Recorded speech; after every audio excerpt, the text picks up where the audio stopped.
vídeo corresponde al contenido de la versión presencial del 24 de mayo de 2023 del curso de Historia de España en el Centro de Mayores Casa del Reloj del Distrito de Arganzuela en Madrid.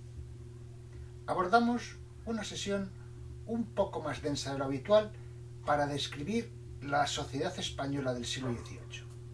Es importante destacar que hubo crecimientos de la población y de la economía. El pueblo llano, sin privilegios, constituía el 90% de la población, pero se destacaba ya una burguesía incipiente, sobre todo en las ciudades del litoral. La España rural aglutinaba el 85%, con unas condiciones muy precarias derivadas del hecho de que la mayoría de los campesinos no eran propietarios de la tierra. Analizaremos, asimismo, la España urbana, la decadencia de los gremios y la organización administrativa. Para concluir, haremos una amplia referencia al ensayo de Julián Marías, La España posible en tiempos de Carlos III. Comenzamos.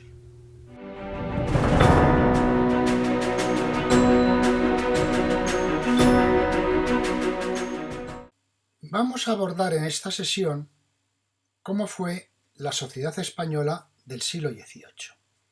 Pero antes, por contextualizar, nos referiremos a los 5 monarcas del siglo. El primero de ellos fue Felipe V, Felipe de Anjou, vencedor de la Guerra de Sucesión. Felipe V tuvo 2 matrimonios, uno con María Luisa de Saboya y otro con Isabel de Farnesio. Su reinado se divide en 2 etapas. La primera de 1700 a enero de 1724, fecha en la que abdica en su hijo Luis, hijo de María Luisa de Saboya. Luis, con el nombre de Luis I, accede al trono y únicamente reina durante 8 meses, por fallecer de manera repentina por viruela.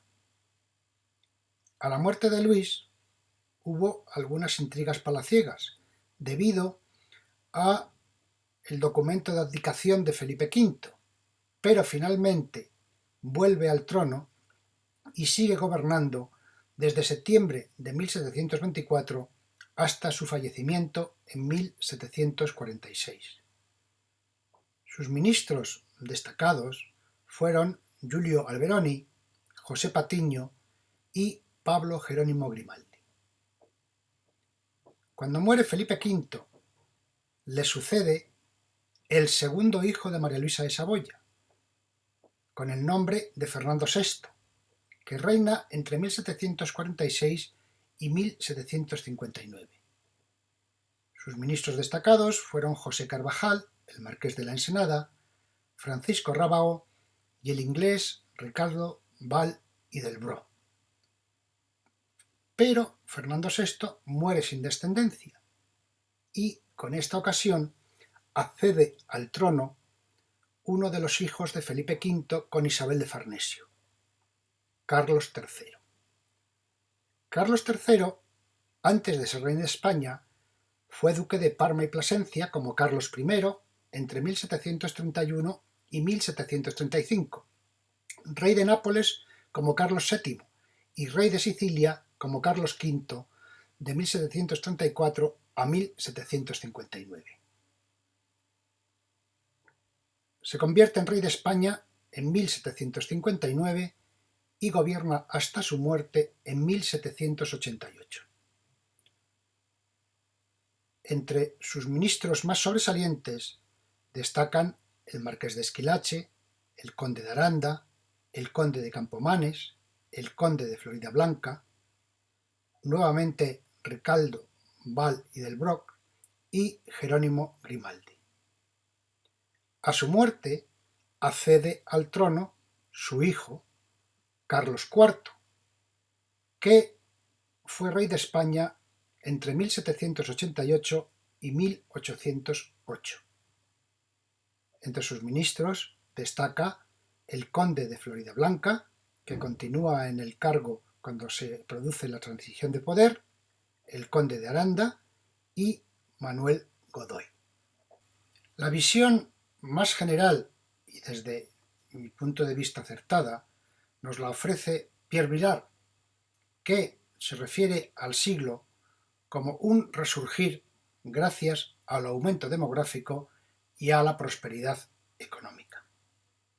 Hay una serie de ítems que son fundamentales para entender esa definición. De 1700 a 1800, la población española pasa de 6 a 11 millones de habitantes. Prácticamente no hay persecuciones religiosas ni expulsiones. Y el propio equilibrio de clases se fue modificando en provecho de las categorías productoras. La gran conquista del siglo fue el tráfico de mercancías, impulsada por los gremios mercantiles más que por los ministros. La Real Compañía Guipuzcoana de Caracas concentró el comercio de cacao desde 1728. Luego hubo dos compañías sucesivas, de Filipinas y una barcelonesa de las Antillas. Cádiz, despojada de su monopolio, conservó su prosperidad. En Castilla, el ataque emprendido por la agricultura contra los privilegios de la ganadería es señal de cambio.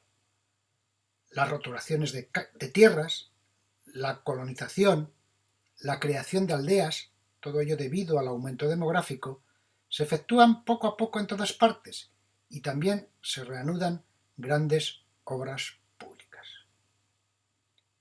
En torno a Barcelona, que recibirá vida, hay pequeños puertos que arman flotas comerciales, de navegación de cabotaje y del comercio mediterráneo pasan al tráfico con América. La pirámide social del siglo XVIII refleja continuidad y un ligero progreso.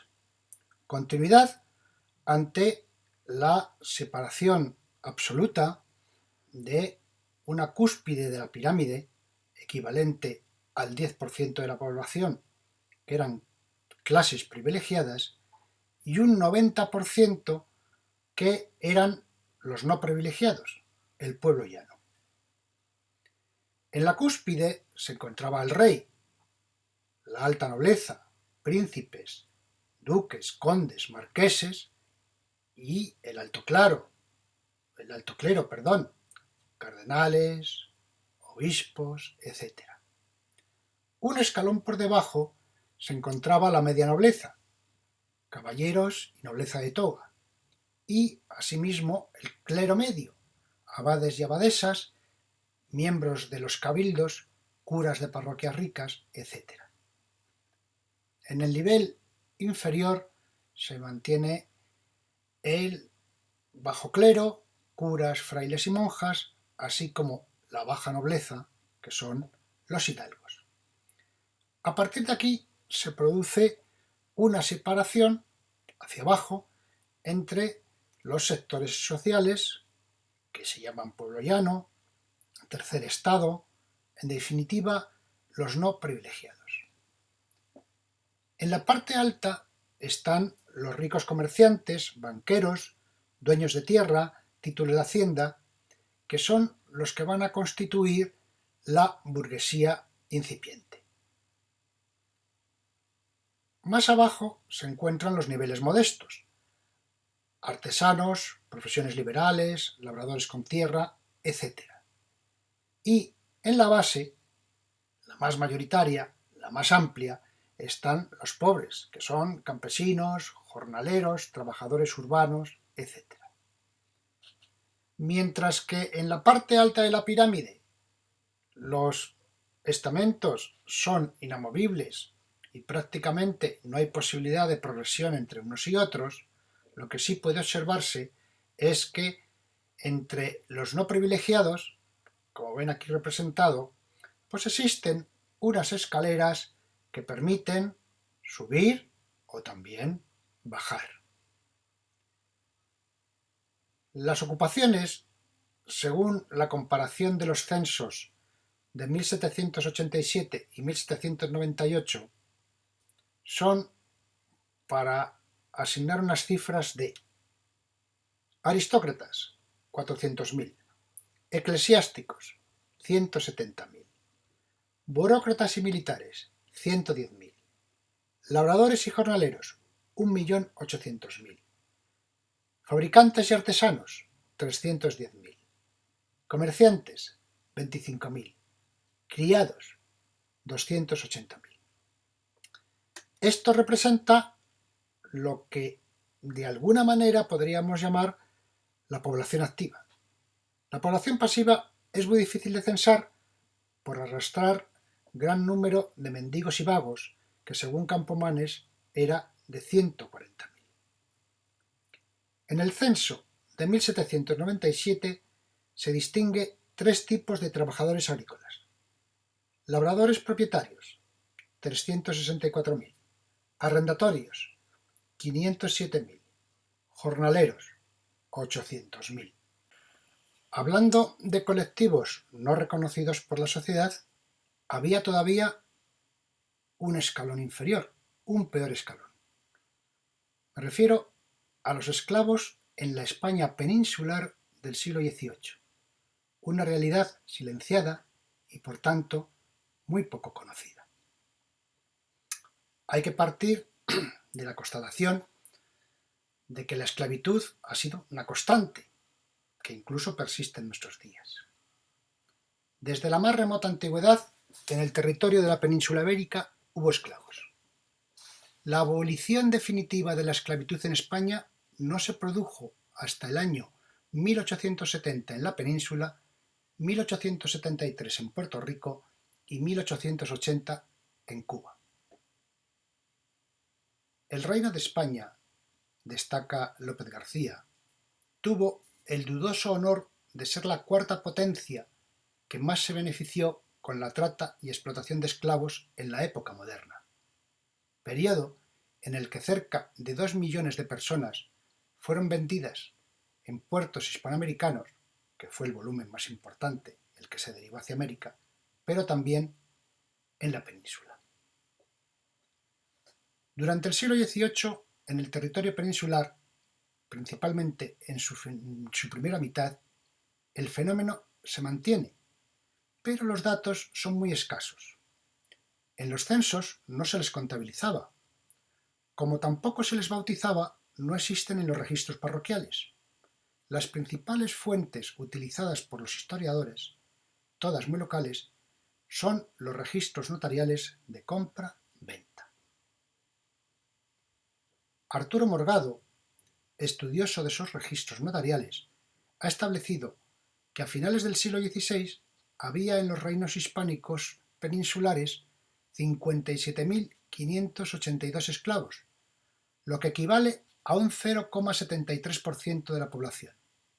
No obstante, advierte que a mediados del siglo XVII y en el siglo XVIII disminuyen porque su mantenimiento es más caro que el sueldo de un jornalero y quedan, casi en exclusiva, para trabajos domésticos. La Iglesia española de la época, explica Hernández Sobrino, nunca condenó la esclavitud.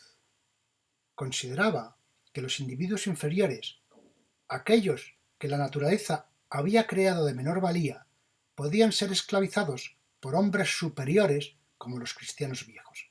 Eso sí, condenaba que se les maltratara. Muchos clérigos tuvieron esclavos y también eran frecuentes en conventos, como el de Guadalupe, en Cáceres, durante el siglo XVIII. La principal fuente de esclavos en el territorio peninsular fueron los prisioneros sometidos a esa condición en las guerras contra berberiscos y turcos. Y, mientras Portugal estuvo integrado en la monarquía hispánica, también hubo subsaharianos. El destino habitual de esos esclavos eran las galeras, el trabajo en minas, las labores agrícolas y el servicio doméstico. El precio de un esclavo en el siglo XVIII, según Morgado, podía ser de entre 1.140 y 1.200 reales, unos 80 pesos. Dado que el salario anual de un maestro de escuela era de 450 reales, puede suponerse que empezaron a ser rentables para trabajos que se podían realizar con jornaleros libres. Sus únicos dueños pasaron a ser el rey, la aristocracia y las altas jerarquías de la Iglesia y el ejército. Los de piel negra comenzaron a ser más apreciados por su exotismo. Fue el caso de los esclavos favoritos de Carlos III o de la famosa María de la Luz, perteneciente a la duquesa de Alba, recoge López García. Xavi Domínguez explica que a partir de 1789, cuando la trata se convierte en una actividad libre en los territorios españoles, el negocio de la esclavitud entra de lleno en el mercado español, principalmente en las ciudades de Cuba, en Buenos Aires, Cádiz, Barcelona y Santander. Actividad que se mantuvo gran parte del siglo XIX, siendo el origen de varias de las fortunas actuales. En 1817 se prohibió el tráfico de esclavos en la España peninsular, pero no su tenencia. ¿Cómo era la España rural del siglo XVIII? Esa que reunía al 85% de la población. Pues bien, los censos no hacen distinción entre nobles, hidalgos y labradores que vivían en el campo.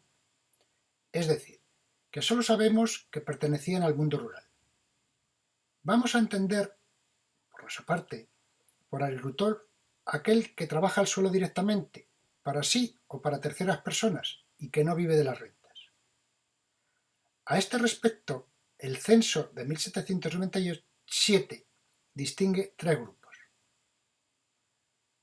El primero, 364.000 labradores propietarios. El segundo, 507.000 arrendatorios, de los que se distingue los que son de largo plazo de los de periodo corto. Y por último, 800.000 jornaleros. A partir de estos datos, el historiador Domínguez Ortiz distingue tres zonas.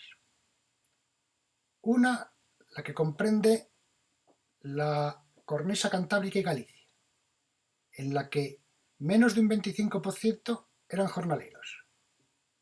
Es la zona que coincide con la máxima distribución de la propiedad rústica. Las parcelas son más pequeñas. Y en donde hay una mayor proporción de nobles, el 10% del total. Había unos 12.000 hidalgos. Lo eran, por ejemplo, todos los guipuzcoanos. Tenemos en segundo lugar la zona de Castilla, León, Navarra, Aragón y Valencia, donde hay entre un 25 y un 50% de jornaleros. El número de nobles es inferior, oscilaba entre el 1 y el 5%. Y finalmente, los grandes latifundios del sur, incluida Extremadura, en donde predominan los jornaleros y donde hay un menor número de nobles, pero el mayor número de grandes de España. Esta diferenciación regional de la agricultura no solamente es debida a la variación de los tipos de propiedad, sino también al distinto régimen señorial. De los 22.000 pueblos de España, 10.600 pertenecían a señoríos seculares y 2.200 a señoríos eclesiásticos. Los demás eran de realengo. En esa España rural, que aglutinaba al 85% de la población, resulta que el 78% de los campesinos no eran propietarios. Los rasgos de la agricultura del siglo XVIII no difieren de la centuria anterior. Despoblación, miseria, ruina son las notas constantes. La despoblación es el problema más grave. También lo era el mal rendimiento del suelo y el atraso técnico. Aún se utilizaba el arado romano y la técnica del barbecho. La recuperación de la agricultura se inicia a partir de los años 1763-1765 por la favorable coyuntura alcista. Se va percibiendo el aumento de población y las rentas agrarias subieron con más rapidez que los precios. Algo que benefició sobre todo a los propietarios, que son los que van a tener especial empeño en roturar baldíos, limitar los privilegios de la mesta y atacar los bienes de mano muerta, los de la Iglesia, que propiciaron los procesos de desamortización iniciados en tiempos de Carlos IV.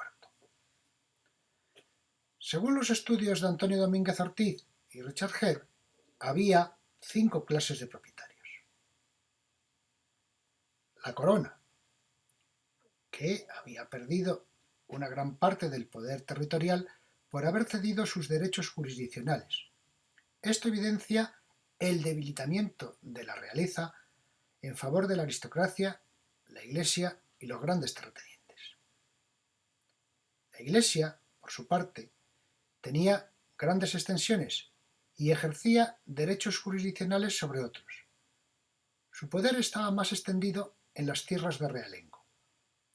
En 1760, una sexta parte del territorio castellano-leonés les pertenecía en pleno derecho, mientras ejercía su jurisdicción sobre 2.592 localidades.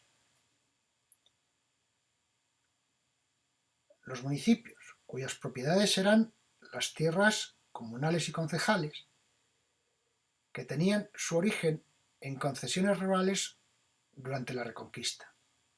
Solían ser bosques, territorios baldíos y montes que estaban más allá de las posesiones particulares. Se utilizaban de 2 formas: tierras de común, que eran de las que se beneficiaba todo el municipio, de la leña, la madera, los pastos, y tierras de propios, que eran propiedad del municipio, pero estaban arrendadas. La nobleza, el otro gran propietario, era la titular de patrimonios particulares vinculados en forma de mayorazgo y sobre tierras de otros como señoríos jurisdiccionales. En 1797, un total de 17 ciudades y un tercio de todas las villas, sin contar Aragón, formaban parte de señoríos jurisdiccionales. Están finalmente los pequeños propietarios, que se localizaban sobre todo en Galicia y la Cornisa Cantábrica. En Cataluña, sin ser propietarios, actuaban casi como tales por los tipos de arrendamiento: el censo enfitéutico, que era un arrendamiento de duración ilimitada, y lo que se llamaba la rabasa muerta, lo que vive en las vides, que era otra de las formas de arrendamiento allí. Tenemos, por otra parte, la España urbana, la que aglutinaba al 15% de la población. Hay que pensar que con una distribución de población eminentemente rural, las ciudades que prosperaron fueron aquellas que contaron con una base económica preferentemente industrial, mercantil y de servicios. Este sería el caso de Sevilla, Córdoba, Granada, Cádiz y Málaga, junto con Madrid, y otra media docena de ciudades de alguna envergadura: Bilbao, Murcia, Valladolid, Santiago, Toledo, Salamanca, además de las 3 grandes capitales de la Corona de Aragón: Barcelona, Valencia y Zaragoza. También se desarrollaron las escogidas como bases militares navales. Ese es el caso de Cartagena y el Ferrol, que en la segunda mitad del 18 pasó a ser la mayor aglomeración humana de Galicia. El Madrid de Carlos III tenía 160.000 habitantes, puesto que era el mayor centro de poder político y social. Barcelona, Sevilla y Valencia alcanzaron los 100.000 a finales del siglo. Cádiz tenía 70.000 y Granada 50.000. Ninguna otra ciudad de España alcanzó esas cifras. Las ciudades interiores se estancan y crecen más las del litoral, que son centros comerciales más que industriales. Pero el crecimiento demográfico no afectó por igual a toda España. Hubo regiones que duplicaron su población como Cataluña y otras que apenas avanzaron. Por otra parte, la migración hacia América fue muy escasa: 35.000 personas según censos oficiales, a los que hay que añadir la emigración ilegal. En total, unos 52.000 durante todo el siglo XVIII. Según habíamos recogido de Pierre Vilar en su valoración general del siglo XVIII, se produjo también un aumento de las obras públicas. Las más significativas, desde el punto de vista de su impacto en el conjunto del territorio y del beneficio para toda la población, fue la mejora de las comunicaciones interiores. Mientras que las ciudades del litoral mantienen su flujo de viajeros y mercancías por vía marítima con el mismo esquema que habían tenido durante la centuria anterior, tras la Guerra de Sucesión se inició una reparación caminera pensando más en las necesidades del comercio que en las militares. Un ejemplo podemos ver en Asturias, donde se consumía más vino catalán que llegaba por vía marítima que de Castilla, que era más apreciado, pero de mayor precio por el coste del transporte, dado que había que acarrearlo en mulas. Durante el reinado de Fernando VI, en 1749, el puerto de Guadarrama, Alto del León, pudo ser remontado por carros por primera vez. El camino a Santander por Reynosa quedó expedito en 1753. El mayor impulso se produjo con la red radial de caminos desde Madrid, programada en tiempos de Carlos III, que respondía a la política centralizadora. Se habilitó para carros el puerto de Somosierra y se enlazó Bilbao con la meseta a través de los Altos de Orduña. Se consiguió que se pudiera viajar en coche en un viaje de 6 días desde Madrid hasta Pamplona, Zaragoza, Valencia, Cartagena, Córdoba, Sevilla y Lisboa. La diligencia de 6 plazas desde Bayona a Madrid hacía el viaje en 6 días en verano y 8 en invierno. Los trabajos realizados a partir de 1785 hicieron posible utilizar la posta, carruaje tirado por 6 mulas, que permitieron hacer estos trayectos en menos tiempo. Los productos transportados eran fundamentalmente alimentos y combustibles, sobre todo para el consumo de las ciudades, especialmente para Madrid. Cuando vimos la pirámide social del siglo XVIII, observamos que entre la clase privilegiada y el pueblo llano había un elemento superior de este pueblo llano que clasificamos como incipiente burguesía. En España, la constitución de la burguesía es periférica. Solo se da en algunas ciudades del litoral. En el resto, únicamente podemos hablar de algunos estratos de clases medias, pero no propiamente de burguesía como en el resto de Europa, en Francia, en Inglaterra, en Alemania. Lo que define a esta burguesía española, que se distancia del pueblo llano, sería su autosuficiencia, es decir, que no está vinculada al trabajo manual. Por el contrario, es la que emplea a trabajadores, acumula capital, se expande económicamente y renueva las técnicas para aumentar su producción.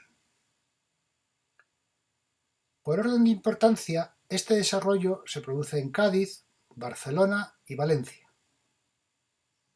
Madrid es una rara excepción por ser núcleo de asentistas, es decir, de comerciantes que contratan con el gobierno para la provisión y suministros al ejército, la armada, presidios, etc.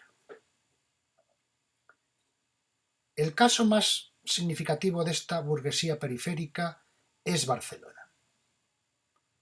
Tras la Guerra de Sucesión, hacia 1730, Barcelona recupera el ciclo de prosperidad que había iniciado en 1680.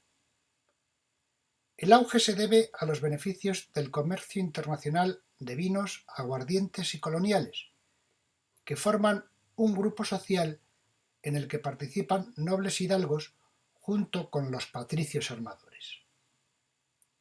Crean la Real Compañía de Barcelona en 1758 y el Cuerpo de Comerciantes. Son 41 miembros y constituyen la primera burguesía. A ellos se unen algunos fabricantes de estampado de algodón, lo que se llamaban indianas. Estos, por su parte, en 1772 fundan la Compañía de Fabricantes de Algodón, con una segunda generación burguesa. Habrá una tercera, cuya expresión es el Cuerpo de Fabricantes de Tejidos Hilados de Algodón, creada en 1799. A finales del siglo XVIII coexisten en la burguesía barcelonesa comerciantes coloniales, grandes fabricantes de indianas, pequeños fabricantes textiles y algunos maestros de gremios, con capital reducido, que van a sufrir la revolución industrial y serán sometidos por ella. En este panorama, algunos sectores de la nobleza quieren participar. El auge de esa incipiente burguesía en el conjunto de España motivó que una parte de la nobleza quisiera participar en lo que veían como pingües beneficios, ya que su principal fuente económica, los beneficios de la tierra, estaban estancados. Ello dio lugar a una solemne declaración de la realeza relativa a las incompatibilidades legales que hasta entonces había existido entre la nobleza y las actividades industriales. El 18 de marzo de 1873, a instancias de la Sociedad Matritense de Amigos del País, el rey Carlos IV declaró por Real Cédula que ningún oficio era valladar para obtener la hidalguía y que la práctica honrada de dicho oficio durante 3 generaciones podía promover la nobleza. Esto es carta de naturaleza para que los burgueses accedan a la nobleza, como así se producirá normalmente por vía de matrimonios a lo largo del XIX. Las sociedades de amigos del país fueron instituciones civiles creadas en tiempos de Carlos III, siguiendo el ejemplo de otras sociedades del mismo tipo europeas, para difundir las nuevas ideas, los conocimientos científicos y técnicos. La primera de ellas, fundada por nobles de Azcoitia, Guipúzcoa, se llamó la Real Sociedad Vascongada de Amigos del País. A lo largo de la exposición nos hemos venido refiriendo a que Barcelona y Cataluña en su conjunto, como zona periférica, había disfrutado de una mayor proyección de su crecimiento a lo largo del siglo XVIII. Hay que señalar que superó con creces la derrota de 1714. Algunos datos. A finales del siglo XVIII, la población catalana había crecido un 20% más que la media española y tenía un 50% más que las dos Castillas. La supresión de aduanas interiores entre Castilla y Aragón permitió el libre acceso al mercado castellano de la producción catalana. Las medidas de liberación del comercio con América de 1765, 1778 y 1789 ampliaron la proyección americana de la economía de Cataluña. El renacimiento económico de Cataluña, que ya hemos señalado, data de 1680, está ligado más al cacao de Venezuela y al azúcar antillano que a la tinta de las reales células madrileñas. Es el empuje de su burguesía, de sus iniciativas, las que impulsan este crecimiento. En el siglo XVIII, explica Pierre Vilar, en Cataluña el crecimiento del grupo humano en número de habitantes, extensión e intensificación de los cultivos, reconquista de antiguos medios de irrigación, instalación de otros nuevos, incorporación al trabajo de una masa antes inactiva, comercialización creciente de los productos, da lugar a la conquista de un mercado, nacional para algunos, colonial para otros, y la acumulación de esos beneficios coloniales. El crecimiento de diversos tipos de ingresos, las inversiones productivas, dan lugar a la aparición, a partir de capas medias de campesinos, marinos, artesanos, comerciantes, de una clase dirigente que proporciona un creciente peso de la región en el complejo español. Según va ganando la industria, decaen los gremios.